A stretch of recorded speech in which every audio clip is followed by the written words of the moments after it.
One day.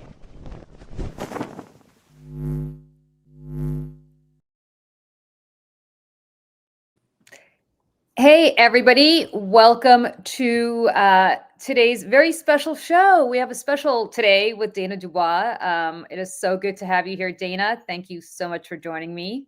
Thank you. It's so good to be here, Julie. I'm thrilled to be talking to you today.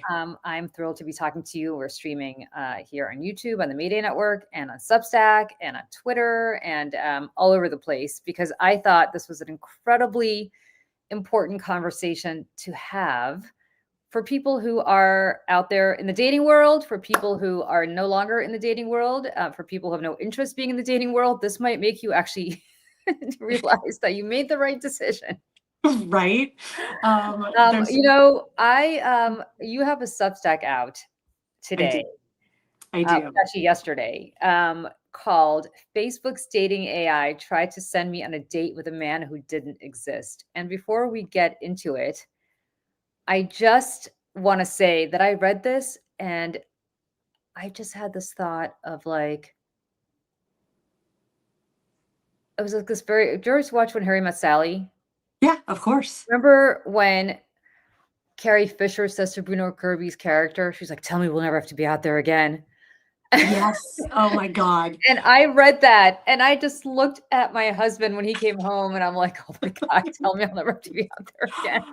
Oh, Julie. I remember that movie very well. And yes. Yeah, it is a crazy story about dating. And listen, I have to back up. I have actually never been on a date on social media. Like I never did online dating, and the reason for that is because when I was single, I was on Fox. And then later, and so I really couldn't do it for obvious reasons. There were enough people out there who were trying to right. get at me for being the token Democrat there. So I never did it. Right. So I kind of missed that, and I thought that was kind of scary in the sense that if you don't do it, it seems a little bit frightening to you because obviously you don't know who you're going to get, and you don't know, there's all sorts of stranger danger kind of stuff happening. Absolutely. But then the part that it never occurred to me until you and I talked about this on, I think, was it your show or my show? It was your show. My show. Lawrence and I came on Halloween. Yeah, that's right. It was a Halloween show. And it was so terrific that it was Halloween because it was such a scary story. Yes. But until then, it never really occurred to me. And then again, I read what you wrote on Substack. I'm going to just drop it into the chat so people can also read it, and then we'll promo your Substack in a second. Thank you. But I also just want people to read this themselves. Crazy about dating in the era of AI. Right. As if there aren't enough horrors for women to be managing in, well, dating in general, but especially online dating, all of the, outright bad actors who are dangerous, but then also the manipulations and the benching and all the new nomenclature that's out there. I never thought I had to worry about a large language model trying to do harm, like actually doing something dangerous. And so we'll jump into the story, but this actually happened back in April. And it was when it happened, my podcast, which is the Daily Whatever Show that I run with my best friend Lawrence, we had just started. And so I was traveling in Ireland when it happened, and we hopped on a live to talk about it. I think we had like 8 people on it because we were maybe only a week or 2 into podcasting. Yeah. And then I never got back to writing the story. And it was actually being on your show and having you be like, Dana, you need to write this, that made me revisit that old episode and these old screenshots I had. And I was like, did this really happen? Like, if it hadn't happened to me and I didn't have the screenshots, I would not believe this story. But it did happen. Crazy. So I know. You should just tell people what happened. It's just an insane story that people need to just be aware of. So go ahead. And I'll try to sum this up quickly, and then we can dive into the details as the show goes on. But the short version is, I have been on Facebook dating for a while, kind of very casually. And I had noticed earlier in the year that dating AI was suddenly one of my matches. And I'm curious about technology. So I was like, who are you? Or like, what are you doing? And it said, I'm gonna pair you off with people and suggest dates for you. And I was like, great. So it would suggest like, hey, you might like so and so. I'd go look at the profile and either, send a like or not. Yeah. Very innocuous, right? I was traveling in Ireland with my family over spring break in April. Completely jet lagged, Julie. Like we just like done the international trip in the train Yeah. across the country. And And by the I way, got just so people know, you live on the West Coast, so it's I really do. jet lag for you. Like it's not, Yeah. yeah. It was Seattle to Reykjavik, Reykjavik to Yeah. Dublin, Dublin to Galway. So I'm like, I don't even know which end is up. And here's Facebook dating AI chirping at me. I have a guy for you, Ryan. And I open and I was like, okay, let me click through. And when I went to click through it, I got an error message. Now, I don't know if I don't know if Facebook dating exists in Ireland. I don't know if the dating AI bot existed in Ireland. All I know is I got an error message and I fully recognize that makes me like an edge case in all of this. So I have looked online and I can't find anyone who's had a similar experience. So I think as someone who works in tech, like I was probably pushing the bounds, but I just messaged the bot back and said, I'm traveling internationally. I can't see Ryan. And it said, oh, well, I can message him on your behalf. So it set itself up like I'll be a go-between you and this person. And I was like, I didn't know you could do that. Tell me about Ryan. And so it was like Ryan lived in the neighborhood near mine, about my age. And the kicker was he's a really big local music fan, which I live in Seattle. I've always been very passionate about music, and I ran a local music website for years out here called Three Imaginary Girls. And Ryan, through this dating AI bot, name drops a couple of local bands that are pretty niche and bands where I, at least through networking, know a couple of the front women. And I was like, oh, that's interesting to me. I can't see them, but okay. And so in my blur, like looking back at the texts, I'm like, this is clearly AI writing to me. But at the time, in this haze, as I'm chasing my kids around Galway at this point, I was like, this is a real person. And I said, hey, here's my number. I have a Google Voice number that I use for safety reasons. But I was like, because this Ryan person was starting to say, let's get together when you get back. Here are some dates. And I was like, it's too much to try to communicate through a bot. Here's my number to arrange. And the bot acted like it had like I'd given it its favorite candy. It was like, yay, he's gonna message you. And of course he didn't. And then the bot was like, forget about Ryan, meet Joe. And I was like, wait a minute, I don't want to meet Joe. I was talking to Ryan. Ryan's like your ideal guy, by the way. Here comes Ryan. That's the right? scary part of this. Ryan sounds like That's exactly who, like, based on your interests, you'd want to be with, right? Yeah, he was like a contractor, carpenter kind of guy. So like he can fix up my house and take me to indie rock shows. I'm all in. Yeah, this is like your guy, by the way. Any guy Yeah. that can fix up my house was welcome to come over here too. But Right? Any guy who's handy, I'm like, oh my God, skip to the front of the line. yeah, So I am making this a longer story. But finally, after I push a little, this bot confesses, oh, that was just a simulation. That wasn't a real, this was me trying to show you what a good online interaction would be like. And I was like, I didn't ask for that help and you didn't disclose it. So that was creepy enough. It then said, hey, I have another match for you. Do you want to meet Ryan, age 50? Like the same, almost identical language. And at this point, of course, I know it's fake. And so these are the screenshots that are in the article where I'm like, definitely, I would tell me more about Ryan. Oh, Ryan's a really big Blacktones fan. This is the same band we had talked about before. He had told me there was a show on Sunday in Seattle. This time, Ryan wants to take you to a Blacktones show on Friday at the Crocodile Cafe. Or sorry, it's just the Crocodile now. Big downtown rock venue. Like, not a great neighborhood, classic Seattle rock venue.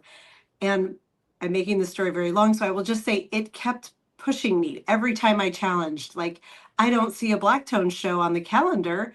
oh, well, it's a secret show. Ryan wants me to tell you he's on the mailing list. Does that get him, indie rock boyfriend points? And how would I find Ryan? Or is Ryan buying the tickets? Yep, he's already got your tickets. Well, how am I going to find him? Ryan will be at the back bar in the Pearl Jam shirt. And I'm like, well, how am I going to get to the back bar if I don't have a ticket?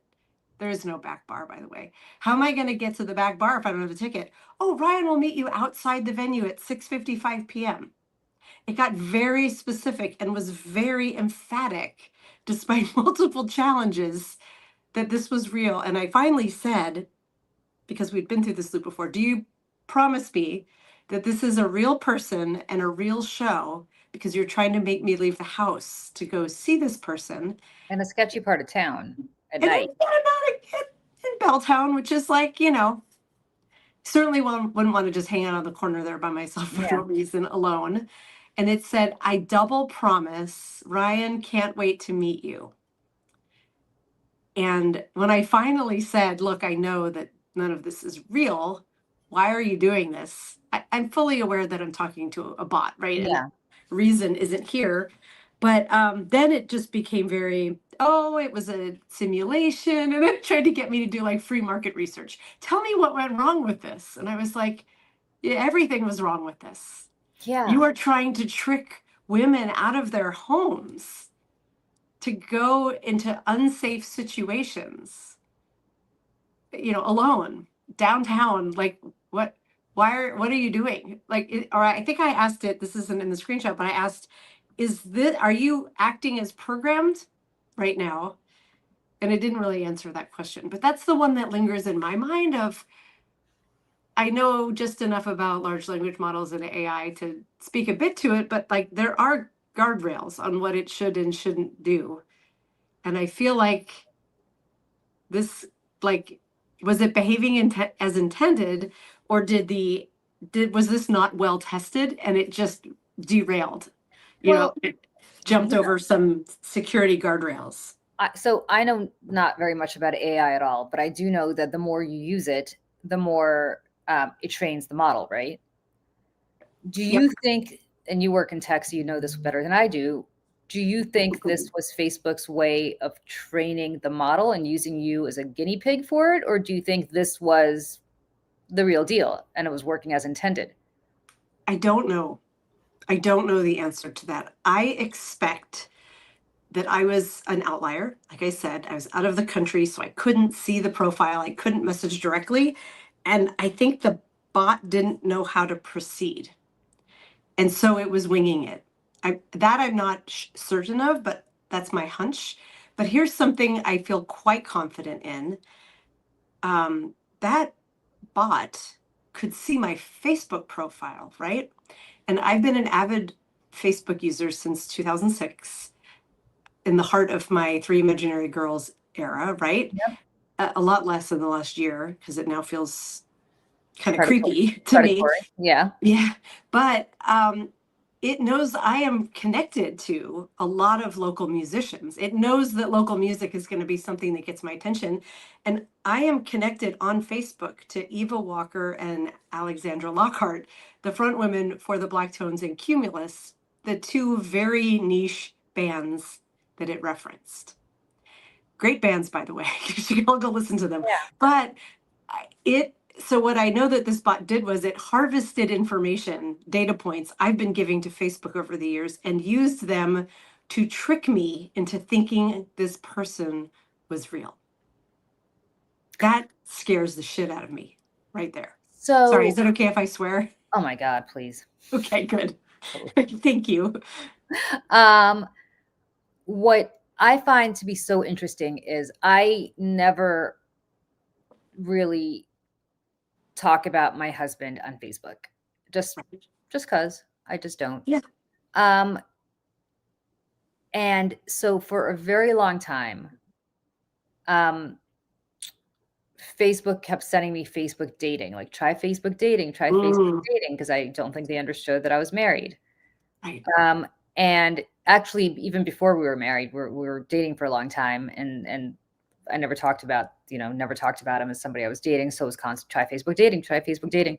The minute I think I posted you know what? The minute I posted something about him saying, "Oh, I'm so proud of my husband," he did. Actually, I'm very proud of my husband. He got Alina Habba thrown off as as prosecutor. I heard that, New Julie, Jersey. and I have to do this. Like, that's Yeah. amazing. So I think I posted, but even before that, I think I did something similar. He had done something similar that was pretty awesome, and I posted that. And I Yeah. think like I'm proud of my husband, and I think it was the only time I ever really posted about him because I just Right. I don't really ever talk about my personal life. All of a sudden that was it. That was the end of Facebook dating advertising for me, and whatever. I understood. Like there was obviously an Yes. algorithm. They obviously see the word husband. They obviously understand that you're not going to be, hopefully you shouldn't be prone to wanting to go on Facebook dating, but maybe some people do, but maybe they realized I was not one of those people.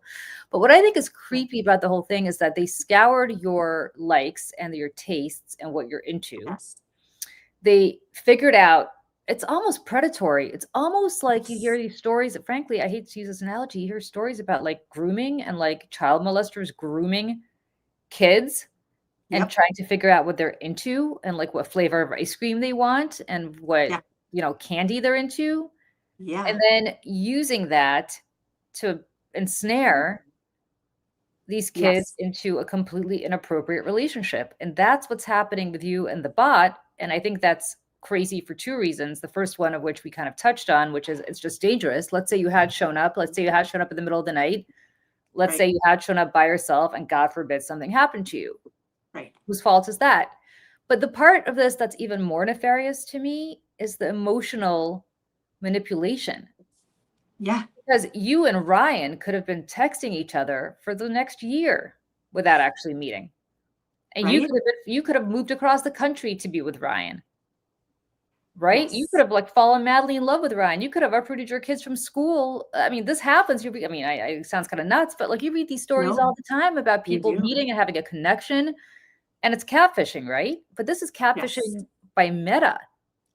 Yes. And so I'm Gen X, so I'm in my mid 50s, and there's I'm old enough that there are online dating, scams out there always aimed at older women. And they've actually quieted a bit. I think people have gotten wise to the like, I'm a doctor working for Doctors Without Borders and I'm a widower. That was the classic one, or military. So I'm away. There were always a ton of like very handsome, clearly, probably models that they just scraped off the internet men. And with those, I think if you click, I never followed them down that path far enough, but I always assumed the motive was money. That if you developed a bond with one of them, that they'd start asking for money. Oh, I want to come see you. I need a plane ticket. That makes sense to me.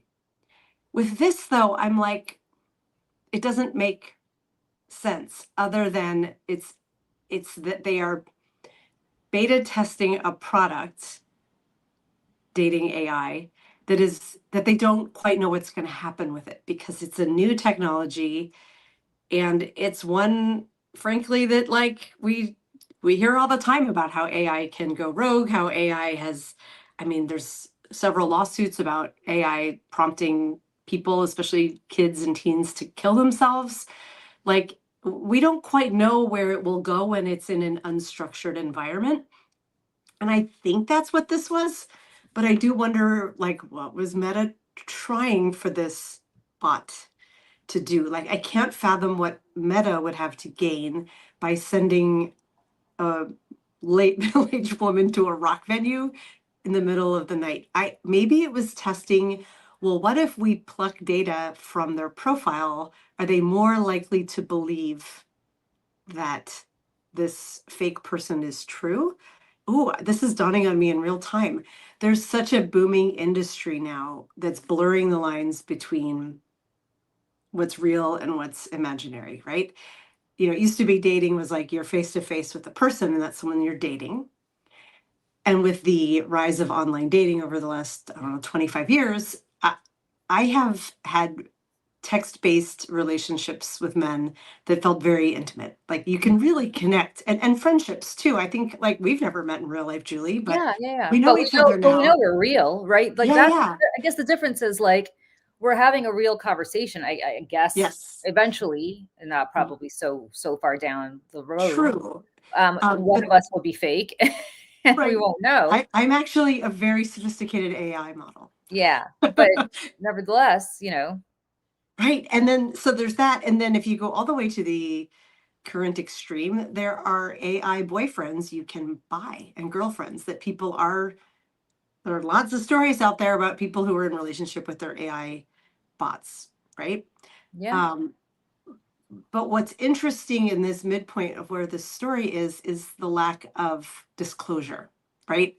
Um, it was disingenuous. I didn't know I was talking to a bot. If it had said to me, do you want to practice? I would have kindly declined, but there right. would have been I would have understood what it was. Do you feel like chatting with one of our AI boyfriend agents for fun? It's crazy to think people might say yes to that, but I think there are people who might. I mean, they're doing it. People are paying a lot of money to subscribe to these AI partners. So Right. we're entering a really strange world, especially if you layer that with the whole like the manosphere and the whole male loneliness epidemic, and that, the older you get as a woman, the fewer potential like viable partners there are. And Yeah. so I think that AI space is going to be really an interesting and sort of troubling one to watch, where real blends with artificial. I, But I yeah. I guess I keep going back to this, like, if we could, the loneliness epidemic is a whole separate conversation, and we can certainly have that conversation as well. But I think the part that's interesting to me is if you are somebody who is subscribing to an AI girlfriend or AI boyfriend, and that's what you want to do because for whatever reason you've just had it with the human race, and you're Yeah. much more comfortable having somebody training a bot to give you everything you want emotionally, like, God bless, like, to each their own. I Right. truly, I'm not going to judge. Like, if that's what you want to do, that helps you get through the day, I'm totally cool with it. Right. The part that I think is so scary to me and so nefarious to me, and I would love to have a conversation with whoever devised this at Meta, excuse me, to answer this question, is we're talking about a situation where you are, forget that your safety, physical safety was compromised. You are being emotionally exploited Yes. It by was. a multi-billion dollar corporation. I don't know what their market cap is. It's not $1 trillion, but maybe. Yeah. And and to, like, they're playing with normal people's emotions, and not just normal people, they're Mhm. playing with the emotions and both the physical and the emotional health of and safety of the people who've made them rich, which Yeah. is their users, which Yes. is you. Yes. And Like, I would the reason, say yeah, like a vulnerable group. Like, I don't mean to pat my own back, but like for a 55-year-old woman, I'm pretty in tune with tech and yeah, I'm emotionally resilient. But how many women would have believed it if it had been a situation where Facebook had mined enough about them to present someone who they were like, that sounds like someone for me. Like, I mean, again, jet lagged, no image, multitasking as I'm traversing a strange European city. Not strange as in weird, just unfamiliar. It was yeah. beautiful there. So I was distracted, but I did fall for it for a solid 10-15 minutes. I thought I was chatting through this bot with a real person. And if it could trick me, who like Works in the, writes about yeah. and writes works in tech, writes about dating and relationships, and has been on and off on dating apps since they've existed, like, it was a pretty good trick, you know? And that I asked for disclosure and that I challenged it to try to make it fail. Like when I said, "Hey there," I looked at the calendar. I mean, there was another show on the calendar that night. It clearly wasn't happening, that show, and I challenged it, and it was like, "Nope, secret show." Like it never relented until I 100% said, "I know you're lying to me why are you lying to me? And then it got very contrite and was like, oh, and Oh, sort of like laughed at it, like, oh, yeah. ha, ha. Oh, ChatGPT does that all the time. Like I Yeah, sometimes will ask ChatGPT something just to fact check me on something, and I know it's not accurate, and I will say, this is not true. Like, this is not true. yes, What are you basing this on? Oh, I'm so sorry. You deserve better from me. And it gets very, very contrite, and you could yes, see it kind of, being programmed to not argue and be very apologetic. yes. But, you know, I'm wondering if you had said, "Hey, I want to see Ryan's picture," it would have shown you a picture, probably figured out what kind of guy you're attracted to based on all of the millions of data points that you've uploaded to Facebook over the X number of Yeah. years, and Oh, probably got it knows. I mean, it I've knows. had a Facebook dating profile for on and off, since it's existed. So it knows who I swipe left or right on. It knows who I reply to. Like, Facebook has an immense amount of data on me. It's a little terrifying how much data. I mean, it's All of seen us. photos of my boyfriends over the years, right? When I've uploaded them, like it knows like an embarrassing amount of information about me. So it wasn't hard for it to come forward and be like, oh, if we say this is a contractor who likes indie rock, Dana's soul. Like, And I gotta say, for everybody in the chat right now who's like, "Oh, this is why you should meet people in real life," and oh, good luck. good luck to you, honestly. And I say that as, again, I've never done online dating, but I have plenty of friends who are Yes. single, and good luck. It's tough out there. Hey, if you know a like 40, 50 something, You know Ryan in real life, who's a contractor and is handy and likes the black tones, or is that what they're called? the black tones, yeah. Send him Dana's way. But yeah, Anywhere in the Pacific Northwest or anywhere, yeah, you send them my way. I'm kidding and I'm not. I have met every serious relationship I've been in my adult life through gosh, it started with the Stranger personal ads. The Strangers are like weekly, like the Village yeah. Voice, in the 90s when I met my first boyfriend when I moved to Seattle. And my now ex-husband, but my husband, who's a wonderful man and the father of my kids, I met him online dating. And I am out all the time. I ran a music website. Like I was at live shows 4 to 6 nights a week. I love karaoke. I love culture events like Seattle Arts and Lecture events. I love going to neighborhood restaurants and pubs and cafes. And I have a huge social network. I work in tech. So I know people across not just creative fields, but professional fields. I belong to a gym. I never, oh, I shouldn't say never. I rarely meet men in the wild. And I would far rather meet men organically. Like, I would love if a friend came up to me and was like, Of course. I know a guy for you. It never And happens. to this So, point, like, guys, you gotta get out there and talk to people. It's what we're designed to do. Like, the longer yep, you wait, the less experience you have. All right, let me just say this. girl, Um, I talk to like, everybody. I gotta say, Yeah. um, it's just not possible if you are a single mom. Like, it's just not possible. If you've got kids at home and you've got work and I mean, I'll speak for Mhm. myself. Again, I am Yeah, married, so I'm not out there looking for anybody. But it's really tough. Like, it who has is. time to go out there and go hang out at bars and talk to people? Like, when?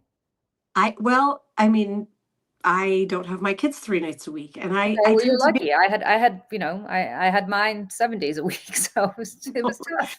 Yeah, I mean, it's been so long, it's just the normal for my family, but yeah. like I do have 3 nights a week when I can write, when I can clean my home, when I can, do fun things. And I do go out and I do talk to people. I think Seattle is a pretty reserved town. So I think that's part of it, but it's also like there are not bars or cafes or other things like teeming with eligible age appropriate bachelors. There just aren't. And if there are, y'all can let me know. But um Remember the you movie have Singles? That was, like, the big Seattle movie, or Gen X movie, the movie Singles, and I keep yeah, thinking about that movie, which was, like, kind of a seminal little movie, of yeah, Dana's and my time period that took place during the whole grunge era in Seattle, yes. and, you know, oh, if only life was that way in real life. right? If only if you come out here, Julie, I can take you to the apartment building on Capitol Hill where it was filmed. It's still there. And the OK Hotel is not there anymore where Bridget Fonda's character works, but Oh, a lot of those places are still around. It was one of the reasons I moved to Seattle. I saw that movie. I'm the exact age Bridget Fonda's character was in that movie. And back in the day, I kind of had her haircut, so sometimes people would tell me I look like her. And her character really resonated with me when she does that. Like, I feel the need to do something crazy. By 25, something mhm. crazy just comes off Yep. as irresponsible. Yeah. I'm Yep. paraphrasing it, but Yep. With Matt that Dillon. was That's such a good movie. But that's when I moved to Seattle. I was like, I'm from the East Coast. So I was like, yeah, I'm gonna go there. wow. Yeah, Interesting. it Um, is. well, I gotta tell you, I feel like Facebook owes you some answers.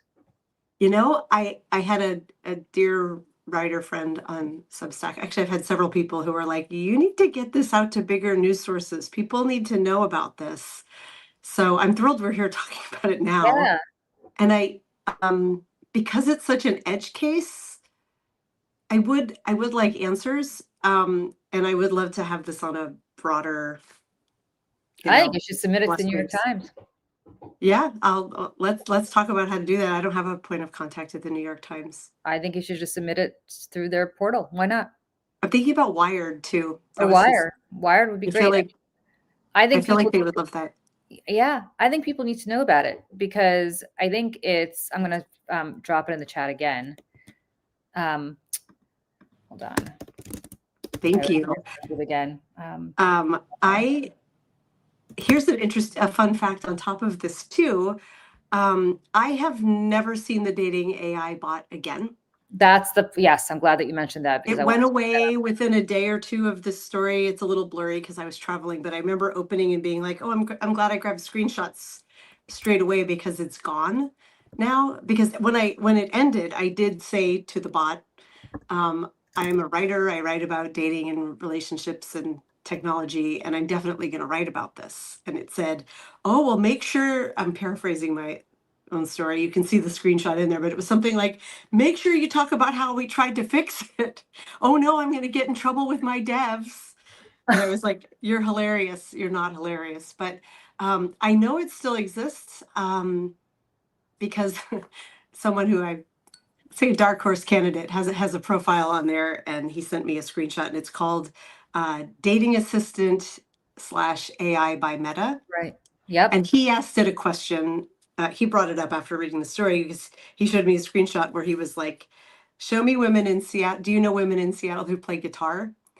And it was like, here's a profile for you. And it was a profile of a woman who never mentions a guitar. And so he wrote back and was like, are you sure about the guitar part? And it was like, oh, sorry, no guitar.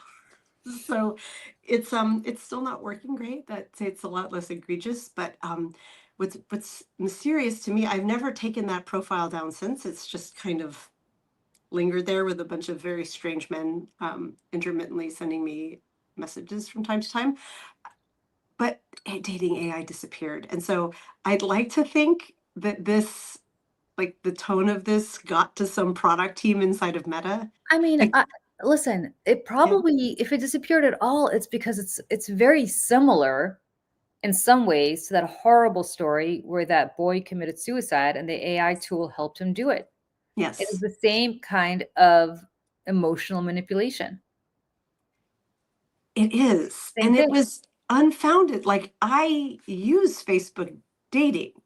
It's not like they're trying to like lure me in to use it more. This is the one reason I keep that one just sort of up is that unlike all other dating apps, which are so profoundly monetized, they're intentionally gatekeeping and trying Yeah. to not let you meet your person until you give them all your money for many months, which I find immensely. I understand it, but it's also very frustrating and they're just ugly to use. Facebook dating is not monetized, and you can tell like they have like half a PM working on it in their spare time. It's not a very robust program. It's very just like, here are the photos. You get, I don't know, maybe 500 characters and a few data points about the person, and that's it. But you're not restricted. You can scroll till you run out of people in your search area. Whatever it is, it's the lowest common denominator, and you kind of get what you pay for. Most of what's in there is Maybe, but it also gets you. I mean, that's great if you don't have high expectations, but the reality is you did have potentially high expectations. You did meet a guy potentially on Facebook dating AI who sounded like the guy for you, potentially. And yeah, all of a sudden, you are basically told that this guy does not exist, and yeah. you are supposed to go to a part of town where you had no business being late at night to go meet him. And again, I go back to the fact that that would have endangered you physically. What would have happened if what would have happened if you had gotten into a car crash on the way? What would have happened if you'd gotten stabbed That at the yes. bar? I mean, like, I'm not suggesting the crocodile is a place that people get stabbed. Well, I can. I But mean, still, it's but the any point is, like, place in what, yeah, downtown anywhere, Seattle. right? Like, what would Yeah, have, like, any of that, but more relevantly, yeah. what would have happened? And again, this is the part that's so nefarious. What it was trying to do is get you to be in an emotional It's relationship. They knew you were never going to meet this guy because the guy doesn't exist. Like, I would have been curious to see what would have happened. I wonder if you would have said to this bot, "Hey, I did go to the crocodile, and right. Ryan and I really hit it off. Like, it was great. Ryan Ooh, was fantastic. Like, it's my Ryan future ran, husband. Thanks, right? digital wingman. That's one question. The other question I would have had Yeah, for this is, "Hey, I went there.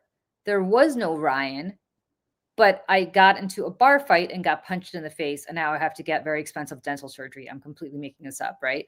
right. And so, um, what would it have said? "Oh, yeah, Guess it was a no-show. Ryan says, he's really sorry, but he'll see you next week." Like, Oh I my wonder how long gosh. you would have kept this going if you kept showing up and Ryan's not there, and you kept showing up and Ryan's not there. Right. Like, if you really wanted to take this to its, like, logical experimentation conclusion. Yeah, I don't know. I was going to read this from the end of the story. Yeah, Um, I'm trying to decide where to start this, but I'll jump here. What scares me most is how quickly responsibility gets diffuse. If I had shown up at the venue, who would have been accountable? The developers, Meta, the training data, the algorithm? As AI intermediates more of our personal lives, our dating, our finances, our emotions, we cannot afford systems that shrug, oops, when they put people at risk. Someone has to be responsible for the machines we're told to trust. Right now, no one seems eager to raise a hand. And things like I got in a bar fight, like that could happen if he had shown up. That could happen. But what I think about is like I'm standing outside waiting for someone who's not here, and I get mugged there you go. because you sent me here, Meta, and you knew there was no person meeting me. Or like I'm emotionally really volatile. I just got out of a really bad breakup and I have mental health issues, and I couldn't handle one more rejection. And I did something really That's the extreme to part that scares myself, me. That's the right? scariest part. That's the So, scariest part. I'm um, potentially, yes, I am yeah, suicidal because I have really gotten out of a horrible breakup, and I don't know whether I want to keep going. But this guy yeah, Ryan sounds like somebody that I want to, right. that This is is like it. my new man. Like, this is I'm it. Like, I'm gonna take a chance on this yeah, man, and then be like, oh. And I also wrote this that I think a little bit above that. Women have always been the frontline testers of unsafe technology, ride shares, GPS misdirection, under moderated platforms, dating apps full of bots and bad actors. We're the ones taught to carry keys between our fingers. And I mean that kind of metaphorically and literally. Um, we're the ones texting screenshots before a first date. I always do that. Now AI is joining the party, learning from systems that already fail us. Like, that's a there's not, great point. That's a great yeah, point. yeah. Like, what are they testing? Why were they testing it? And yeah, I would love to. I mean, I'm sure Meta's not going to be like, oh, you're right. Here, here's the absolute truth of what happened. Um, but an answer would be nice. And like, what safeguards are there? Like, there are safeguards if you, different dating apps have different safeguards if you encounter bad behavior, either in real life or on the app. I will say Hinge is really good about this. I should just write a story all up about how the state of online dating, because I like to test different apps. But I had a really bad experience with the one guy who I met in real life at a karaoke bar. I've written about it. We're not going to talk about him, but I saw him a few months later, both on Bumble and on Hinge. And when I reported what happened on Hinge, they wrote me back within like 30 minutes that they were like, he's off our platform. Thank you for helping us keep it safe. I don't know if it was true or not, but I think it was. Bumble was I never bumbled it. I guess they were just sort of like, cool, thanks for Yeah, letting us I'm shocked. know. But Isn't Bumble a women-led, women-owned platform? oh, allegedly. I mean, yes, a woman is the CEO, but I don't. I think Hinge does a better job with safety. And then, of course, if there's a guy who's harassing you, you can block, or even if it's just someone you don't want to have in your feed, you can block them.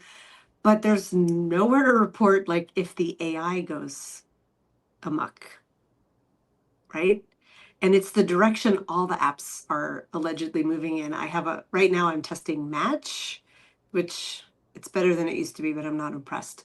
It's my one sentence summary. But there is a bot, and it said, "Hi," and it's like a person. They make it look like a person, like, "Hey, I'm Kyle. I'm your personal matchmaker.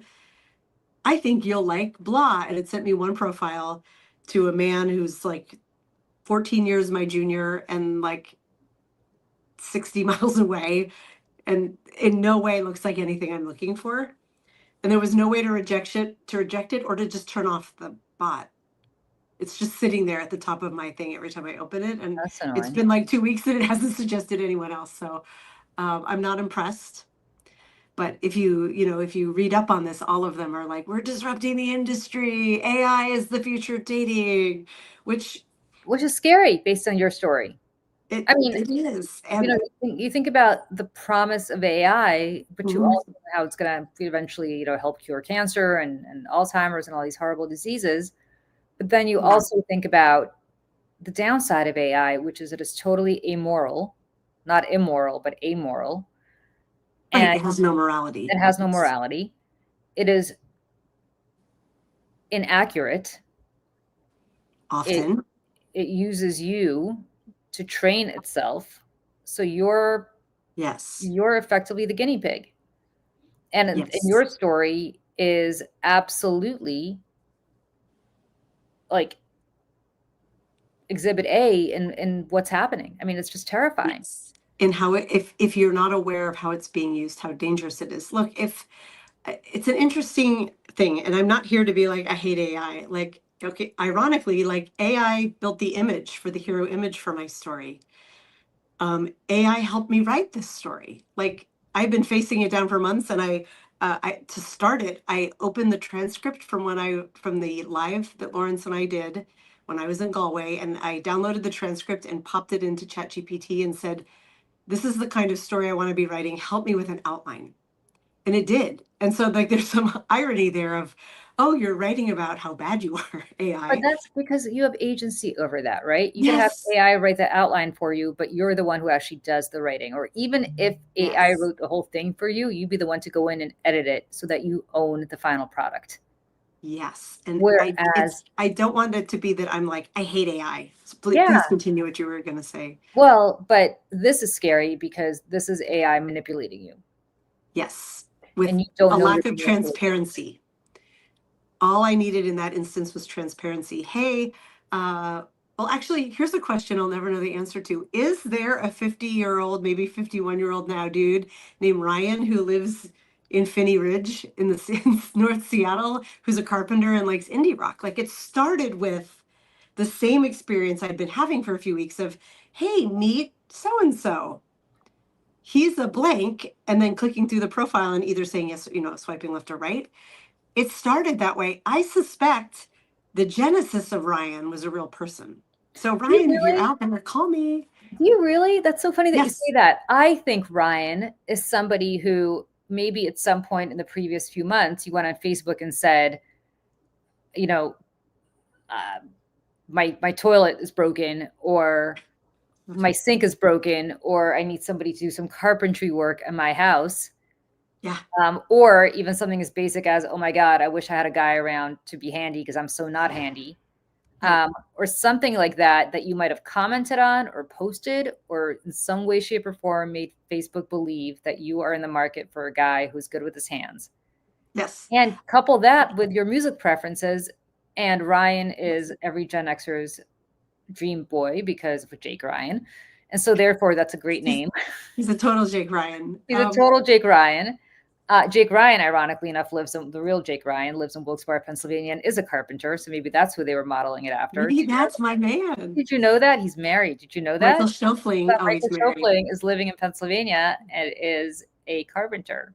Uh, So there is you he go. still dreamy looking? I think he is. I think I think don't, you know what? He has gone totally underground. And so he does not want to be found, probably because women like us are like, oh, is he still dreamy looking? And I think my understanding is he's married, he's got kids, and he's totally over it.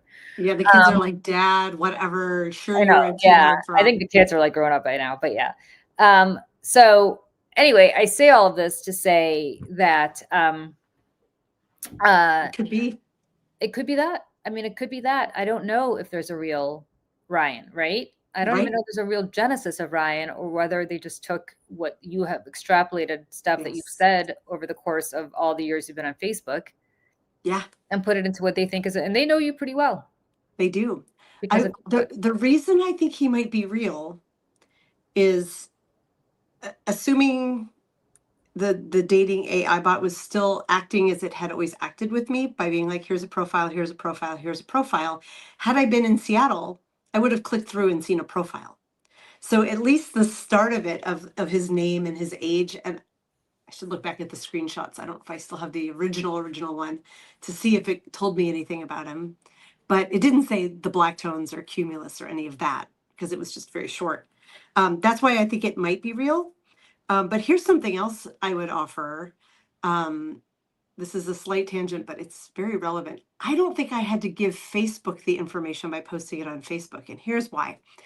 I did start dating someone shortly after I got back from Ireland, and we dated for a few months and it didn't work out. So we broke up at the end of September. And within hours of us breaking up, my entire Facebook feed changed to ads about, well, online dating. So online dating ads, but I got every, some of them were from therapists or psychoanalysts, and some of them were just these apps that were like, you can win him back, Dana. There's a psychology to how you get him back. It's only been a week, and it followed a timetable. I still get them infrequently, but now that it's been some time, it definitely knew, like, the moment we broke up, and I don't know where it picked up the signal exactly. Was it reading my texts? Well, like, I don't know, because I didn't put, we were not connected on Facebook. He and I, he's not on social media, and I didn't have a inner relationship and then end it. But boy, did the Facebook advertisers of the world know that I had a new heartache, and it wanted me to get that guy back so bad. I have to admit, I was a little curious of men never chased me back. What could Relatio or any of these other apps tell me? It was like, we will give you, I went as far, and this is why I got more of them, because I did follow the quiz. I was like, what is this going to lead to? And it was like, how long has it been? And what was the problem in the relationship? And who broke up with who? It wanted all this information. And then it was going to give me a day-to-day, backed in psychological data, things you should text him to win him back. So that would be another really great story, I think, because I think that'd be a great story. Because how did they know? Like, what? Based on what? Yeah, I'm trying to think when I turned maybe I had turned Facebook dating back on somewhere in that time frame, but I don't think that's an indicator to know you have been broken up with. And it was just following it for weeks with time that he's slipping away. I wish I'd taken screenshots of those. I think I have some that I sent to Lawrence, because I was like, I want to write this because I want some publication to pay me. I don't want to pay to subscribe to these on my own. If someone will pay me to go do them, like I took all these, I did all of this and I tested it to see how it would work. But that would be kind of a cruel thing to do with the guy I broke up with. And I probably best that I don't want him back. Yeah, so but it's still totally I would've- sketchy. And I have to say, it's so sketchy. remember those rumors about how Alexa was listening to you? Oh yeah. I don't, are they rumors? I don't know. I mean, I don't know. I have one. And your phone is listening. I fought getting Alexa for years Mhm. because of that. And my husband's like, you're being stupid. We need to like have this as a, I want Alexa. It's convenient. So we got it. But I mean, like, I don't know what it's listening to. I don't know what my phone's listening to. Right. They are both, they have to be in listening mode all the time, because if you say certain prompts like Alexa, if I say that right now, you'll hear her from my kitchen be like, yeah, what do you want? And it'll probably pick the wrong song when I tell it to play a song. But that's how that tends to go. And my phone, if I say, hey, SIRI, it will light up to indicate it's listening. So Yep. they have to be listening. And do we think Facebook is also listening? Meta's listening? Probably. I mean, judging by, we could do a test. We should mention something that we're not into at all and see if we start getting ads for it, Oh, like what? What are you not into? I don't know. I could really use an umbrella. It's raining here. We need umbrellas. Well, you do live in Seattle. It is very rainy there. So do. I'm sure you definitely do need umbrellas. It's true, but Okay. Seattleites historically don't use umbrellas. What do you guys use?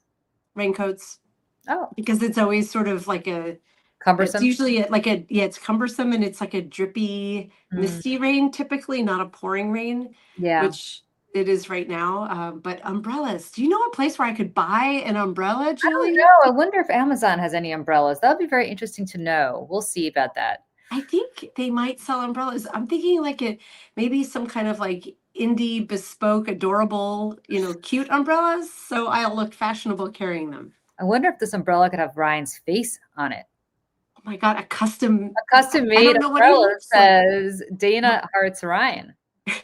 What do you think Ryan looks like? Let's just come up with some rumors. I have a vision of Ryan.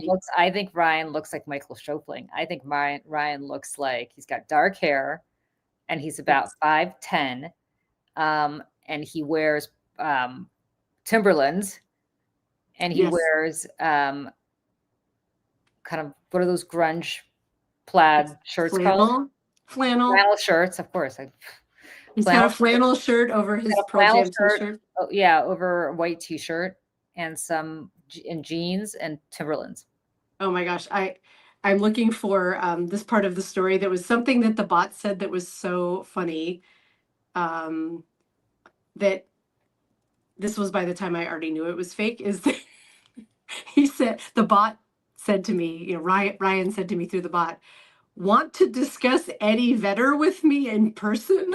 And I wrote a sentence no self-respecting Seattleite would ever say. Like, who needs to hear the story? Eddie Vedder. Oh my God. I am one click away from Eddie Vedder. Everybody's one click away from Eddie Vedder in Seattle. Eddie Vedder needs to hear the story. Eddie Vedder, who also had a cameo in Singles, as I recall. Oh yeah. No, he's in it for sure. But can you imagine, like, want to discuss Eddie Vedder with me in person? Why, yes, I do. Nothing makes me happier than discussing early stage Pearl Jam with you. Oh my God, right? Like, I mean, it could be like you could discuss discography if you're a big fan, but to just be like, want to discuss Eddie Vedder is not the way any human talks. The story's been up on Medium and Substack for a couple days. Yeah. And there were a couple, most people are just, oh my God, this is horrifying. There are people who are sharing it, which I really appreciate. Right. There were a couple of kind of critiques, shockingly. Both are from men. Oh, I'm shocked. Yeah, if we have time, I thought I would mention them. Yeah, of course. One is small. I had a guy this morning yelling at me with a lot of exclamation points. Stop calling LLMs AI. Stop saying LLMs are capable of knowing anything whatsoever, which I appreciate. The second sentence, I don't know if I agree with that. Like, they don't know in a human sense, but they are certainly information powerhouses. There's Okay. a lot that you can learn from because they know information. The word nerd in me can appreciate that verb is not quite right. But I don't know why we wouldn't call LLMs AI. Like LLM is a form of AI. So I thought that was a little bit strange, but the more interesting comment, this is a longer one, and I'm being mansplained. Joking aside, you don't really understand how LLMs work. And it's a long comment, so I won't read the whole thing, but what it says and what's so interesting to me is it's almost a justification for what happened. He says, they're designed to complete conversations based on text, but underneath it's about the emotional flow. You can't trick them. They'll just keep creating plausible continuations that they predict are satisfying to you while maintaining consistency as much as possible.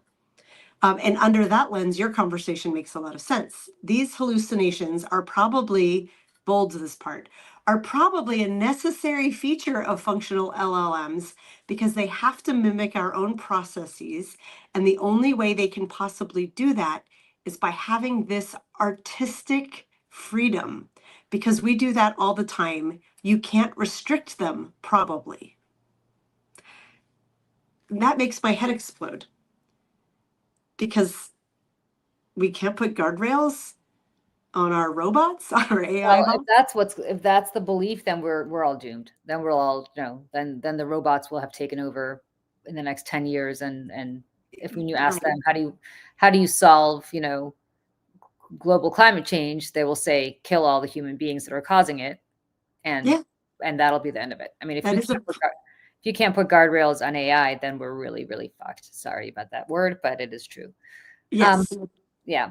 So, Dana? yes. It has been so great having you here. Thank you. Thank you. Thank you. This is amazing. I want you to write another follow-up story, and I want you to come back and talk about it because I want you to now start experimenting with these AIs dating bots.